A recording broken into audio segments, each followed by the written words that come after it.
ప్రార్థన చేసుకుందాం అంటే కళ్ళు మూసుకుందాం. పరిశుద్ధుడైన పక్కన తండ్రి, పరిశుద్ధమైన నామానికి వందనాలు తెలియపరుచుకున్నాను దేవా. చక్కటి దినాన్ని మాకు ఇచ్చినందుకు స్థితులు స్తోత్రములు తండ్రి. గడిచిన కాలం అంతటి కృపా కాపుతాలతో మమ్మల్ని నడిపించి బలపరిచిన విధానం బట్టి మీకు వందనాలు తెలియపరుచుకున్నాను దేవా. ఈ వాక్య ధ్యానంలో వెలుచుండగా ఆత్మీయంగా మమ్మల్ని బలపరిచి స్థిరపరచమని కోరుకుంటూ చెప్తున్న నేను కూడా నాలో లోటు పాటు సరి చేసుకునేలా మాకు సహాయం అనుగ్రహిస్తానని కోరుకుంటూ ప్రభువైన యేసుక్రీస్తు వారి పరిశుద్ధ నామములో ఈ ప్రార్థన మిక్కిలి ప్రతిమాలు అడిగి అడుగుతున్నాం మాకు అంతండి. ఆమె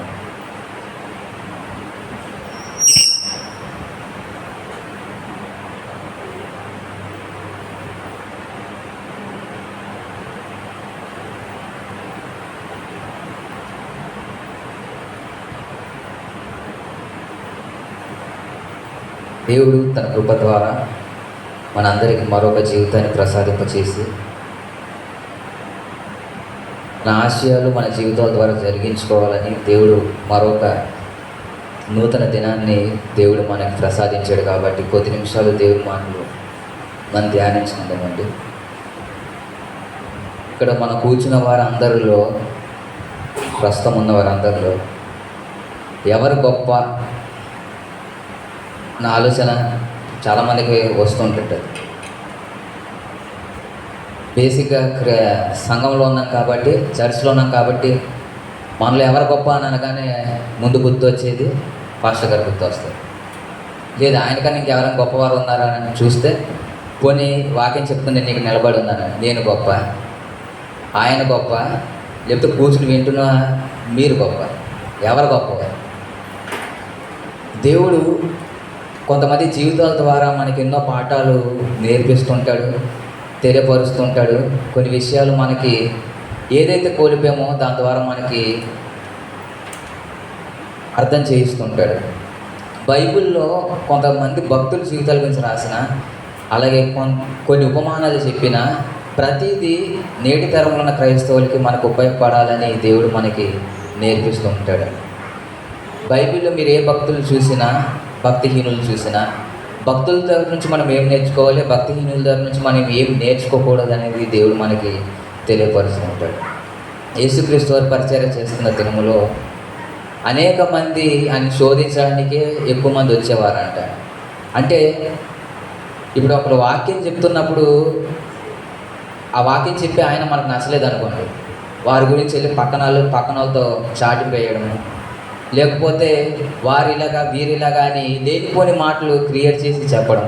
అంటే అక్కడ వినపడుతుంది వాక్యము అని మనం గ్రహించలేని స్థితిలోకి వెళ్ళిపోయి ఆ వ్యక్తి ఇలాంటి వాడు, లేకపోతే పలానా స్త్రీ ఇలాంటిది అని ఇలాంటి ప్రోవలో వెళ్ళిపోతున్నారే కానీ వినపడుతుంది దేవుని వాక్యము అనేది మనం అర్థం చేసుకోవడం లేదు. దేవుడు మనకు నేర్పించింది ఏంటంటే, ఎవరైనా వాక్యం చెప్తున్నప్పుడు వారు లేఖనానుసారంగా చెప్తున్నారా లేదా అది ముందు గ్రహించండి అని చెప్పారు. కానీ వారు ఇలాంటి వారు, ముందు ఇలాగుండేవారు, ఇలా చేసేవారు అవి గుర్తించమని చెప్పలేదు. వాక్యానుసారంగా చెప్తున్నారా లేదా అనేది దేవుడు మనకి నేర్పిస్తున్నాడు.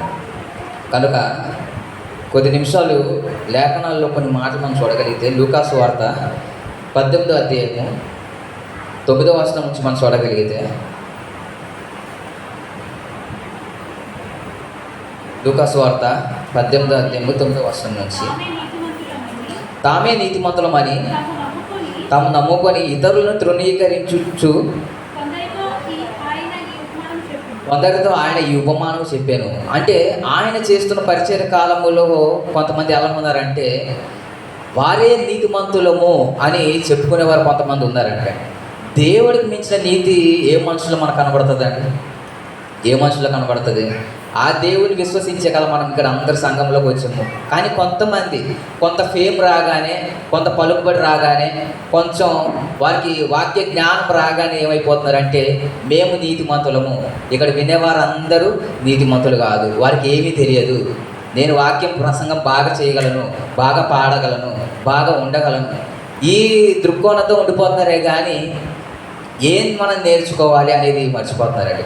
ఆయన ఒక ఉపమానం రీతిలో కొంతమందికి ఎవరైతే నేను నీతిమంతుడను అని చెప్పుకొని, అంటే జనరల్గా మన భాషలో చెప్పుకోవాలంటే సెల్ఫ్ డబ్బా కొట్టుకునే వాళ్ళు ఉంటారు చూడండి, వారు చేసేది ఏమి ఉండదు. కానీ నేను ఇది చేశాను అది చేశాను అని ప్రజల ముందు మెప్పు పొందుకోవడానికి అలాంటి వారి గురించి చెప్తున్నమాట. ఏం చెప్తున్నారంటే 10వ వచనం, ప్రార్థన చేయుటకై 2 మనుషులు దేవాలయంకు వెళ్ళిరి. వారిలో ఒకడు పరిసయ్యుడు, ఒకరు సుంకరి. పరిసయ్యుడు అంటే ఎవరంటే యేసుక్రీస్తు వారి కాలంలో యేసుక్రీస్తు వారిని శోధించిన వారిలో ఒకరు ఈ పరిసయ్యులు. శాస్త్రులు, పరిసయ్యులు, సద్దుకయ్యులు, పెద్దలు, ధర్మోపదేశకులు, ఇలా కొంతమంది ఉండేవారు. సమాజంలో కొంత పెద్దగా పలుకుబడి ఉన్నవారు.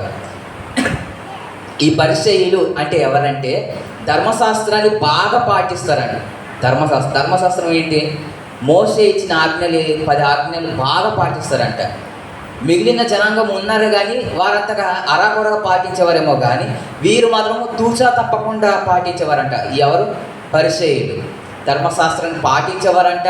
మనం ఏ ధర్మశాస్త్రం ఉపయోగించుకొని మాట్లాడుతున్నామో ఆ ధర్మశాస్త్రం ప్రతీది పాటించేవారంట. అంటే జనరల్గా మాట్లాడుకోవాలంటే మీ తల్లిని సన్మానించి అది చేసేవారంట, ఎదుటి వారి భార్యను ఆశించేవారు కాదంట, నరహత్య చేసేవారు కాదంట, దేవుని మొదటి స్థానంలో ఉంచేవారంట, 10 ఆజ్ఞలు తూచా తప్పకుండేవారంట. బాగుంది కదా. దేవుడు మన నుంచి కోరుకునేది ఏంటి? ఆయన ఆజ్ఞలు పాటించడమే ఆయన కోరుకుంటున్నాడు. ఈ పరిచయాలు కూడా అదే చేస్తున్నారు. మేము అది చేస్తున్నాం, దేవుని కోసం ఇంతగా బతుకుతున్నాం, మేము దేవుని కోసం ఆయన ఇచ్చిన 10 ఆజ్ఞలు మేము తూచా తప్పకుండా పాటిస్తున్నాము అని బ్రతికేవారు పరిసయ్యులు. ఈ సుంకరి అనేవారు ఎవరంటే వీరు యూదులే కానీ రోమా పాలనలో వీరు యూదుల దగ్గర పన్ను వసూలు చేసి రోమా గవర్నమెంట్కి ఇచ్చేవారండి. అంటే ట్యాక్స్ కలెక్ట్ చేసేవారు ఈ సుంకర్లు. ఈ సుంకర్లకి యూదులకి పడేది కాదు, ఎందుకంటే వారు బలవంతంగా ట్యాక్స్ తీసుకునేవారు. వీరేమో రోమా ప్రభుత్వం కింద పనిచేసేవారు, కానీ యూదులే కానీ రోమా ప్రభుత్వం కింద పనిచేసేవారు. కానీ ఏమాత్రము వారికి ప్రజల దగ్గర నుంచి ఆదరణ అనేది ఉండేది కాదండి. ఇలాగా మనం చదువుకుని పోతే 11వ వాక్యం కూడా చదవండి. పరిసయ్యుడు నిలవబడి, వీరిద్దరూ ప్రార్థన చేయడానికి దేవాలయానికి వచ్చారంట. ఒక పరిసయ్యుడు, ఒకరు సుంకరి.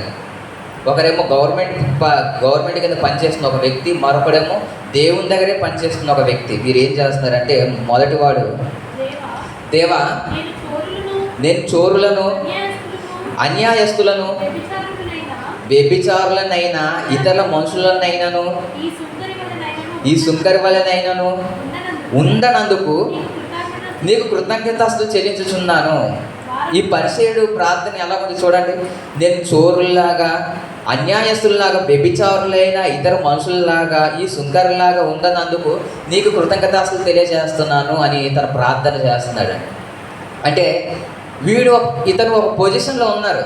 వీరు ఒక పొజిషన్లో ఉంటూ ఏం చేస్తారంటే, వీరిలాగా నన్ను ఉంచినందుకు నీకు కృతజ్ఞతాస్తులు తెలియజేసుకుంటున్నాం ప్రభువా అని తెలియపరుస్తూ ఎదుటి వారిని తక్కువ చేసి మాట్లాడే విధంగా మనకు కనబడుతుంది. వీరు దేవుని దగ్గర పనిచేస్తున్న వారే, దేవుని ఆలయంలోనే ఉండేవారు, 10 మందికి మంచి చెప్పేవారు, 10 మందికి మార్గదర్శకులుగా ఉండేవారు. వీరు ఏం చేస్తున్నారంటే, ఎవరినైతే దేవుని చెంతకు రప్పించాలో అలాంటి వారిని దూషించి మాట్లాడుతున్నారండి, అదే తగ్గించి మాట్లాడుతున్నారు.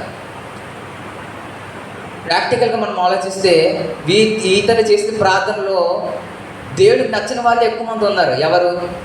ఎవరెవరి గురించి ప్రార్థన చేస్తున్నాడండి? దొంగలలాగా ఉండనందుకు, వ్యభిచారులలాగా, అలాగే సుంకరిలాగా, అంటే పన్ను బలవంతంగా వసూలు చేసిన వారిలాగా నేను లేను, అందుకు నీకు కృతజ్ఞతాస్తులు తెలియజేస్తున్నాను. వీరు దేవుని దృష్టిలో నేరస్తులే. కానీ దేవుడు మనకి ఒక నీతిమంతుడిగా నిలబెట్టినప్పుడు, ఒక అన్యుడు కానీ ఒక అవిశ్వాసిని ఎప్పుడు తప్పు చేసి మాట్లాడకూడదు అని దేవుడు మనకు తెలియపరుస్తున్నాడు. నేను చాలామందిలో చూశాను, మనం కొంత దేవుని జ్ఞానం నేర్చుకోగానే, లేకపోతే నేను క్రిస్టియన్, నేను నిజ దేవుడిని తెలుసుకున్నానని తెలియగానే ఎంతగానో అతిశయపడిపోతుంటారు. అది అతిశయం దేవుని వల్ల కలిగింది కాదు, నేను ఇతరుల కన్నా నేను గొప్పవారిని, ఆ అతిశయం వేరండి. దేవుడేమో నా కృప చేత నువ్వు రక్షింపబడ్డావని దేవుడు చెప్తుంటే లేదు, నా స్వనీతి చేత, నా భక్తి చేత నన్ను నేను కాపాడుకున్నాను, ఇలాంటి రీతిలో చాలామంది తయారైపోతున్నారు. ఇంకా అలాంటి విచిత్రమైన ప్రార్థన చేస్తున్నాడంటే, వారమునకు 2 మారులు ఉపవాసం చేయుచు నా సంపద అంతటిలో 10వ వంతు చెల్లించుతున్నానని తనలో తాను ప్రార్థన చేయుచుండెను. ఏం చేస్తున్నాడంటే, వారానికి 2 మార్లు ఉపవాసం చేస్తున్నాడంటే మనం చేస్తున్నాం చెప్పండి? కనీసం అట్లీస్ట్ నెలకు ఒక్కసారి ఉపవాసం కలిగి ఉంటున్నామా? వారానికి ఒక్కసారి ఉపవాసం కలిగి ఉంటున్నాము. మనకి మన ప్రాణాలంటే మనకు భయం, కాస్త ఉపవాసం చేస్తే ఏమవుతుందో అని. కానీ వీరేం చేస్తున్నారు? వీళ్ళు ధర్మశాస్త్రం పాటించేవారండి. దేవుడి పునరుద్ధానాన్ని నమ్ముతారు, అలాగే దేవుడిని నమ్ముతారు, దేవదూతలు ఉన్నాయని నమ్ముతారు, కానీ యేసుక్రీస్తు వారిని నమ్మరు. ఈయనే దేవుని కుమారుడు, ఈయన మనం రక్షించడానికి వచ్చారు, ఆ ఒక్క విషయం వీరు నమ్మరు. కానీ వీరు ఏం చేస్తారంటే చూపించాల్సిన భక్తి ప్రతీదీ చూపిస్తున్నారండి. ప్రతీదీ చూపిస్తున్నారు. వారానికి 2 మార్లు అంట. అంటే ఎంత? 2 రోజులు అంటే 48 గంటలు ఉపవాసం ఉంటున్నారంట. అది ఆషామాషి అని చెప్పండి? ఉపవాసం చేసిన వారికి తెలుస్తుంది. ఉపవాసం చేయని వారికి ఆ కష్టం ఎలా ఉంటుందో, కడుపు మార్చుకుని దేవుని సన్నిధికి దగ్గరగా ఉండడం ఉపవాసం చేసేవారికి మాత్రం అర్థమవుతుంది. కానీ ఇతను మాత్రం వారానికి 2 సార్లు ఉపవాసం ఉంటున్నాడు. మంచి బాగానే కనబడుతుంది. ఇంకా చాలామంది దశంభాగం అంటుంటారు కదా, అది కూడా చేస్తున్నాడంట అండి. అది కూడా చేస్తున్నాడంట. 10వ వంతు చెల్లిస్తున్నాడంట. నాకు ఒక 1000 రూపాయలు జీతం ఉందనుకోండి, ఎంత చెల్లిస్తున్నాను దేవుడికి? నెలకి 100 రూపాయలు, అంతేనా? అలాగే 10,000 నాకు జీతం ఉందనుకోండి, ఎంత చెల్లిస్తున్నాను? 1000 రూపాయలు. 1,00,000 రూపాయలు ఉంటే 10,000. ఇది తూచా తప్పకుండా వీళ్ళు పాటిస్తారంట. దేవుని మాట తూచా తప్పకుండా పాటిస్తున్నారంటండి. కానీ ఎదుటి వారిని చూసే దృక్కోణంలో వీరికి లేదు.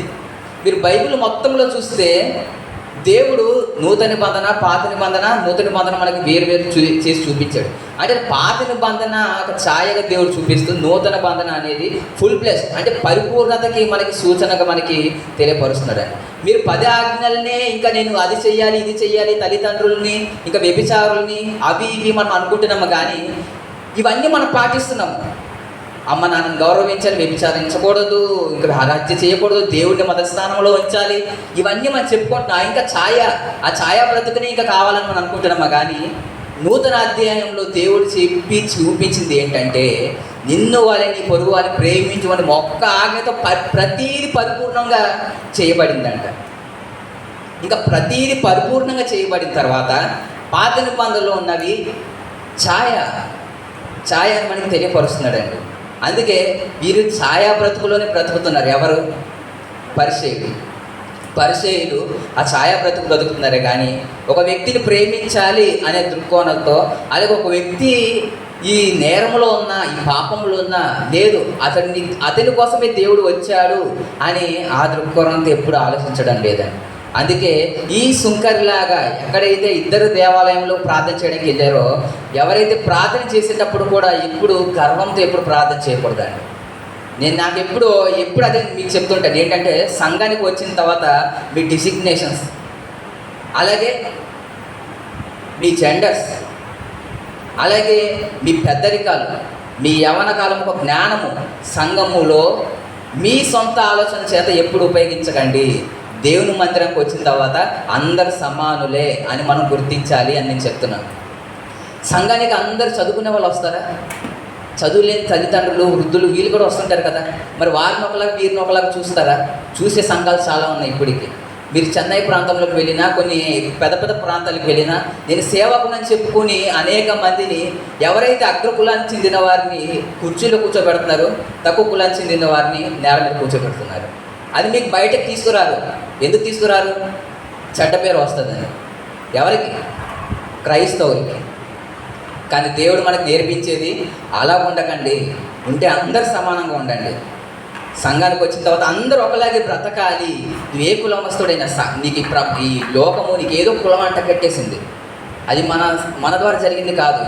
కానీ దేవుని మందిరానికి వచ్చిన తర్వాత కూడా ఇంకా కులాన్ని అడ్డు పెట్టుకొని నువ్వు ఒక సేవకుడుగా ఉంటూ కూడా ఒకరిని తక్కువ చేసి ఒకరిని ఎక్కువ చేసి చూపిస్తున్నావు అంటే నిజ సేవకుడు కాదు, నువ్వు వ్యాపారం చేస్తున్నావు అని మనం అర్థం చేసుకోవాలి. ఇతను కూడా ఏం చేస్తున్నాడంటే తూచా తప్పకుండా ఉపవాసాలు చేస్తున్నాడంట, 10వ వంతు చెల్లిస్తున్నాడు అంట. కానీ వ్యక్తి మీద మాత్రం ప్రేమ లేదంట. వ్యక్తి మీద ప్రేమ లేదు. అందుకే దేవుడు ఏమని చెప్తున్నాడు తెలుసా?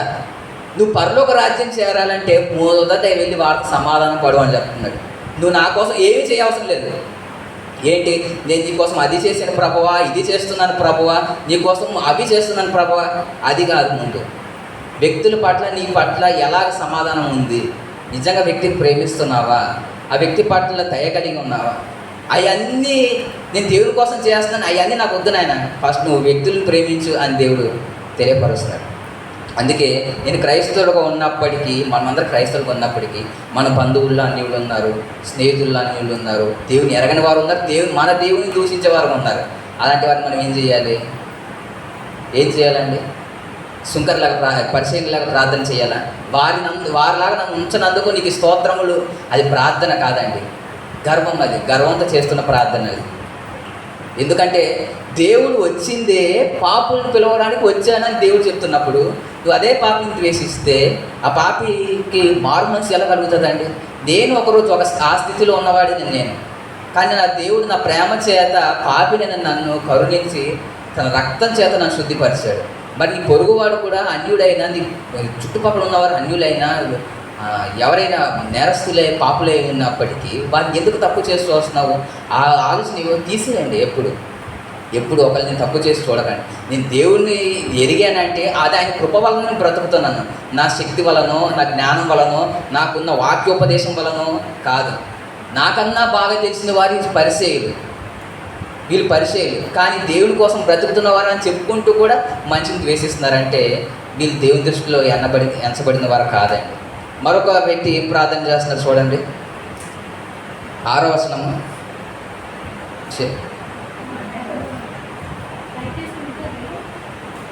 క్షమించండి, 6వ వచనం, 13వ వచనం. అయితే సుంకరి దూరముగా నిల్చుండి ఆకాశం వైపు కన్నులెట్టుతకైనను ధైర్యము చాలక రొమ్ము కొట్టుకొనుచు, దేవా పాపినైన నన్ను కరుణింపుమని పలికెను. ఈ సుంకరి తెలుసు కదా, ప్రజలకి బాధించి పన్ను వసూలు చేసుకునేవారు. ఇప్పుడు మనం ట్యాక్స్ కట్టే వాళ్ళు తెలుస్తుంది, మనకి ఎన్నో ట్యాక్స్లు కడుతుంటాం కదా. ప్రతి ట్యాక్స్ కడుతున్నప్పుడు కష్టార్జితము ప్రతిదీ ట్యాక్స్కి వెళ్ళిపోతుంటే ఆ కష్టపడి పనిచేసిన వారికి తెలుస్తుంది ఆ బాధ ఎలాంటిదో. ఈ సుంకరి కూడా తను చేసిన తప్పు ఏదో తెలుసుకున్నాడు కాబట్టి దేవుని మందిరానికి వచ్చాడు. దేవుని మందిరానికి వచ్చి ఏం చేస్తాడంటే ఆకాశం వైపు కన్నులు ఎత్తడానికి కూడా ధైర్యం చాలటం లేదంటే తను చేసిన తప్పు తను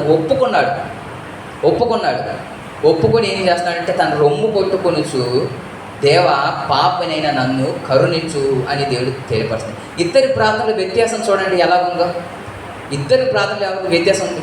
ఎవరైతే సమాజం చేత పాపి అని గుర్తించారో వారి ప్రార్థన బాగుందా, లేకపోతే సమాజంలో నేను గొప్పవాడిని, దేవుని ఎరిగిన వాడిని, వాక్యోపదేశం చేసేవాడిని అని చెప్పేవాడి ప్రార్థన బాగుందా? పాపి ప్రార్థన బాగుంది కదా. యేసుక్రీస్తు వారు అందుకే చెప్పారు, నేను నీతిమంతుల్ని పిలవడానికి రాలేదు, పాపుల్ని పిలవడానికి వచ్చాను అని చెప్పాడు. ఆయన పాపులంటే అంత ఇష్టం, పాపాన్ని ఆయన ప్రోత్సహించాడు, కానీ పాపిని మాత్రం ఆయన చాలా ప్రేమిస్తాడు, ప్రాణం పెట్టి అంత ప్రేమిస్తాడండి. పాపానికి ఆయన ఎప్పుడు సపోర్ట్ చేయడండి. కనుక వీళ్ళిద్దరి ప్రార్థనలు ఎంత వ్యత్యాసం ఉంది చూడండి. ఏ మాత్రం దేవుడు తెలియని వాడు, అసలు ఈ దేవుడి సన్నిధికి రానివాడు ఒకానొక సిచ్యువేషన్లో తను చేసిన తప్పును ఒప్పుకొని దేవుని మందిరానికి వచ్చిన తర్వాత ఏం చేస్తున్నాడంటే నేను పాపిని ప్రభువాన్ని ఒప్పుకుంటున్నాడు. అందుకే సంఘానికి ఒట్టి క్రైస్తవులే రారండి, చాలామంది వస్తారు సంఘానికి వచ్చినప్పుడు కూడా వారి ఇతర దేవదేవతల్ని దూషిస్తూ హేళన చేస్తూ. దేనికండి? దేవుడికి వాక్యం ఇచ్చింది ఆయన గొప్పతనాన్ని చెప్పుకోవడానికి తప్ప వాడు తక్కువ వీడు ఎక్కువ నేను ఇది అవి చెప్పుకోవడానికి కాదు. ఇప్పటికీ చాలామంది నేను పాస్టర్ని, నేను సేవకుని చెప్పుకుంటూ ఇలాంటి పదజాలాలు ఉపయోగిస్తున్నారంటే వారికి అర్థమైంది దేవుని ప్రేమ ఏంటో. ఆలోచించండి, దేవుని ప్రేమ వారికి ఏమాత్రం అర్థం కాలేదండి. అందుకే మన సంఘంలో మనం చేయాల్సింది ఏంటంటే ప్రతి ఒక్కరి గురించి ప్రార్థన చేయాలి. ఒకానొక స్థితిలో పర్సనల్ విషయం ఒకటి చెప్తాను. ఒక టైంలో నాకు నచ్చని కొంతమంది సహోదరులు ఉండేవారు. వాళ్ళు నన్ను ఇబ్బంది పట్టారు. నేను కూడా ఒకనొక టైంలో చిన్న మిస్కమ్యూనికేషన్ ద్వారా కొంచెం జరిగిన తర్వాత నేను ఏం చేశానంటే ఇది కరెక్ట్ కాదు, దేవుని కోసం నేను బ్రతుకుతున్నాను, ఇది కరెక్టేనా, ఒకళ్ళు దూషించడం కరెక్టేనా అని అనిపించిన తర్వాత ఒకనొక టైంలో వారి గురించి ఎవరైతే నాకు ఒక వ్యక్తులకి విభేదం కలిగిన తర్వాత వారి గురించి నేను ప్రేయర్ చేయడం, అంటే వాళ్ళ గురించి వాళ్ళు మంచి ఆరోగ్యం ఉండాలి, జరిగింది నేను వారిని క్షమిస్తున్నాను, వారికి మంచి ఆరోగ్యం ఉండాలి, మంచిగా వారు ఉండాలి, గొప్ప పరిచయం చేయాలని వారి గురించి ప్రేయర్ చేసిన తర్వాత ఆ సహోదరుడు తిరిగి కొన్ని నెలల తర్వాత, కొన్ని సంవత్సరాల తర్వాత స్నేహం ఎక్కువ అయిపోయింది. ఎప్పుడైతే మొదటి ముందేమో ఇద్దరికి పడేది కాదు, తర్వాత స్నేహం ఎక్కువ అయిపోయింది. అంటే మనం ప్రయత్నం చేయాలి ఎదుటి వారి గురించి, ప్రార్థన చేయడం రూపంలో కానీ, మంచి చేయడం రూపంలో కానీ. మనం ప్రయత్నించకుండా మనమే నీతిమంతులు అని ఎప్పుడు డిక్లేర్ చేసుకోకండి. నేను గొప్ప నీతిమంతుని ఎప్పుడు డిక్లేర్ చేసుకోకండి. అందుకే చెప్పాను కదా మొదటి మాటలోనే, దేవుడి కన్నా నీతిమంతుడు ఈ సమాజంలో కానీ, దేవుడి కన్నా గొప్పది ఈ లోకంలో ఏదైనా ఉందో చెప్పండి. నేను ఇక్కడ వాక్యం చెప్తున్నాను. నా కళ్ళు ఎలాంటివో మీకు తెలుసా? నా ఆలోచన ఎలాంటివో మీకు తెలుసా? నటించచ్చేమో కదా, అంతేనా? కొన్ని మీరే నటించచ్చేమో కదా దేవుని మందిరానికి వచ్చిన తర్వాత. అని యేసుక్రీస్తు వారు ఏమీ లేదండి. యథార్థంగా ఉండాడు, యథార్థం కలిగి జీవించమని నేర్పించాడు, పాపులను ప్రేమించాడు, పాపులతో భోజనం చేశాడు. ఆయన సహవాసం చేసింది అది పాపాన్ని అంటించుకోవడానికి కాదు, వారిలో ఉన్న పాపాన్ని తీసివేయడానికి. అంత ప్రేమ చూపించిన తర్వాత నేను దేవుని కోసం బ్రతుకుతున్నానని చెప్పుకుంటూ తిరిగి పరిచయుడు మాత్రం ఏమాత్రం సహోదరుని ప్రేమించడం లేదండి. కనుక ఈ వేదిక అనేది నాకు ఎప్పుడు భయం వేస్తుంటుంది. ఎందుకో చెప్పమంటారా? ఈ వేదిక అనేది ఒకరిని గర్వానికి తీసుకుని వెళ్తుంది, ఒకరిని తక్కువ చేసి మాట్లాడుతుంటుంది. మన జీవితంలో ఎవరైనా మేలు మంచి పని చేశారు అనుకోండి, వారి గురించి పొగడకపోతే బాధ, లేకపోతే ఒకరి గురించి నేను గొప్పవాడిని, నాకు గొప్ప ప్రసంగాలు వచ్చు, గొప్పగా పాట పాడగలనని ఎదుటి వారిని తక్కువ చేసే ఆలోచనలు వచ్చేస్తుంటాయి. అందుకే ఈ వేదికని సక్రమంగా ఉపయోగించుకునేవారు చాలా గొప్పవారు. ఈ సంఘంలో ఎవరు అలాంటి ఉద్దేశంతో ఎవరు లేరు. నేను ఎంతోమంది వాక్యం చెప్తున్నప్పుడు కానీ, పాటలు పాడుతున్నప్పుడు కానీ నాకు అర్థమైంది, వీళ్ళు పాటలు పాడుతున్నప్పుడు గొప్ప స్వరం వాళ్ళకి ఉన్న గొప్ప ఇవి అన్నీ ఉన్నా కానీ ఎప్పుడు ఎదుటి వాళ్ళని తక్కువ చేసి ఎప్పుడైతే చూడలేదు. ఒకరు గొప్ప వాక్యం చెప్పే టాలెంట్ ఉన్నా ఎప్పుడు తక్కువ చేసి ఎప్పుడు ఎవరి గురించి మాట్లాడలేదు. అది పునాది నుంచి, అంటే మన సంఘ పునాది నుంచి మనం వేసుకున్నాం ఆ స్టాండర్డ్. ఎదుటి వారిని ఎప్పుడు తక్కువ చేసి చూడకూడదు, తక్కువ చూపుతూ మాట్లాడకూడదు అని. కనుక దేవుని మందిరానికి వచ్చిన తర్వాత ఇవన్నీ మనం విడిచిపెట్టుకోవాలి అని చెప్తూ యేసుక్రీస్తు వారు ఇంకేం చెప్తున్నారు కింద 14వ వచనము, అతని కంటే ఇతడు నీతిమంతుడుగా తీర్చబడి తన ఇంటికి వెళ్ళానని మీతో నిశ్చయముగా చెప్పుచున్నాను. అతడి కంటే ఇతడు అంటే ఎవరు? ఎవరికంటే ఎవరు? దేవుని మందిరంలో ప్రతినిత్యము పరిచర్య చేసేవాడా, లేకపోతే పన్ను వసూలు చేసేవాడా గొప్పవాడా? ఎవరు గొప్పవారని చెప్తున్నారండి? నీతిమంతుడు అని ఎవరిని అంటున్నారు? దేవుని మందిరంలో ఉండేవారి గురించి చెప్పడం లేదు ఇక్కడ. ఎవరి గురించి చెప్తున్నాడు? ఎవరైతే ప్రజల్ని బాధించి నొప్పించి ఇబ్బంది పెట్టారో అలాంటి మనిషి పశ్చాత్తాపడి నేను పాపిని గుర్తించాడు చూసావా, అలాంటి వాడు నీతిమంతుడు అని చెప్తున్నాడండి. అందుకే యేసుక్రీస్తు వారు పరిచర్య చేయడానికి వెళ్ళినప్పుడు యూదులు ఎవరైనా నమ్మలేదంట. సొంత జనాంగము ఎవరైతే దేవుడు స్తుతిస్తున్నారో, దేవుని ఆరాధిస్తున్నారో వారు ఎవరు యేసుక్రీస్తు వారు నమ్మలేదంట. ఎవరు యేసుక్రీస్తు వారు నమ్మరంట? సుంకరులు, పాపులు, వేశ్యులు, వీరందరిని దేవుని నమ్మి వారు చేసిన తప్పు, మేము చేసింది తప్పు అని ఒప్పుకొని మారు మనసు పొందారంట. వారి గురించి యేసుక్రీస్తు వారు ఏంటి స్టేట్మెంట్ ఇచ్చారు తెలుసా? మీకన్నా ముందు వీరు పరలోక రాజ్యానికి పరుగులు తీస్తున్నారు అని చెప్పారు. ఎవరి గురించి? యూదుల గురించి, శాస్త్రులు, పరిచయులు, పెద్దలు, బోధకుల గురించి వీరి గురించి చెప్పడం లేదు. వారి పేరుకు మాత్రమే బోధ చేస్తున్నారు కానీ వారి హృదయంలో మాత్రం ఏ మాత్రము యథార్థత లేదు, వేషధారణ భక్తితో ఉన్నారంట. ఇంకా శాస్త్రులు, పరిచయులు మెంటాలిటీ అలాంటిదంటే 10వ వంతు ప్రతి నెలకు చెల్లించేవారు కదా. వీరు సోంపులోను పుదీనాలోను కూడా 10వ వంతు అడిగేవారంట ప్రజల దగ్గర. అది మీరు 10వ వంతు అంటే మీరు దేవుడికి చేయకపోతే మీరు శాపకష్టులు అయిపోతారు, ఇలాగ భయపెట్టేవారంటండి. సోంపు ఇంకా పుదీనా తెలుసు కదా, ఇవి ఏటో ఇది దేనికి వాడతాం మనకు తెలుసు. దానిలో కూడా 10వ వంతు అడిగేవారంట. కానీ దేవుడు ఏం మాత్రం వారిని మెచ్చుకోలేదు. వారు గొప్పగా దేవుని కోసం బ్రతుకుతున్న, ధర్మశాస్త్రాన్ని పాటిస్తున్నా, ధర్మశాస్త్రం సారంగా వారు నడుచుకుంటున్నా కానీ వారిలో నీతి లేదండి. కానీ దేవునికి ఎలాంటి వారు ఇష్టం చెప్పమంటారా? నేను పాపిని, నేను ఎప్పుడైతే నన్ను నేను సరెండర్ చేసుకుంటాను దేవునికి, అలాంటి వారు మాత్రం నచ్చుతారండి. ఇవి ఎవరైనా కానీ గత ఆదివారం మనం విన్నాం, వ్యభిచారం అందు పట్టబడిన స్త్రీ ఏ వృత్తి అండి? ఆవిడది పాపపు వృత్తే కదా. ఆ పాపపు వృత్తిరాలని యేసుక్రీస్తు వారు ఏం చేశాడు? శిక్షించే అధికారం ఉన్నా కానీ యేసుక్రీస్తు వారు ఏం చేశాడు? క్షమించాడు. ఆమె మారు మనసు పొంది. దేవునికి అలాంటి వారు కావాలి.